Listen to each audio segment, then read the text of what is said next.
In this video, I want to explain to you all the ports that are on the back of your Insignia Fire TV. So we have a few on this side and some on the other side. I'll show you what they are and also how you can use them. So let's get starting. We're going to start from the top and you're going to notice they are all labeled right over here. It's clearly labeled. So we have a 3.5mm jack over here. This is if you want to plug a headset. So if you have one of those wired headsets that has a jack that looks like this one, you simply need to plug it over here. And this way you can watch TV without disturbing anyone. This port can also be used if you want to connect your TV to a sound bar. So that's another option. Then over here we have a digital optical output. This is if you want to use an optical cable to connect your TV to a soundbar or home theater system. Under this we have a USB port that can have two different functions. The first one is if you want to use a USB drive, you can connect it on the back of your TV, and if you have movies on that drive, well, you can watch them. Another functionality of this USB port is if you want to have a, let's say, a Roku stick or maybe a Chromecast. Those devices are using power and they need a USB power supply. So you can connect your Chromecast in one of the HDMI ports, and to get power to your Chromecast you can connect it in this USB port. As it says over here, it's able to supply 5 volts at 0.9 amp.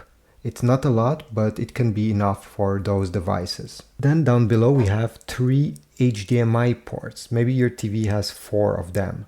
These HDMI ports can be used for many different things, including connecting a cable box, an Xbox, PS5, Nintendo Switch, and many other devices that are using HDMI cables. You're gonna notice one of them is ARC. Over here is the HDMI 1. The other HDMI ports do not have ARC. ARC is if you want to connect your TV to a soundbar, let's say, or a home theater system using an HDMI cable. Well, you need to connect it over here. ARC means that the TV will be able to control your soundbar or home theater, which means that every time you turn on your TV, your soundbar will turn on as well. Every time you change volume with your TV remote control, the volume will change on your soundbar as well. So they communicate together, and if you want this feature, well, you need to connect it over here where it says ARC. Otherwise, this TV also have some ports pointing downwards. We have an Ethernet port, which is very surprising.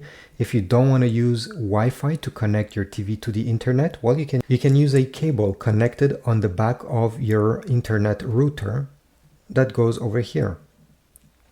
And then we have over here AV-in. These 3 ports are made for older devices. If you want to connect a VCR to your TV, or even an older console like a PS1, a Nintendo 64, GameCube, well, those don't have HDMI ports. You'll be able to connect it to your TV using these over here. Even older camcorders can use these.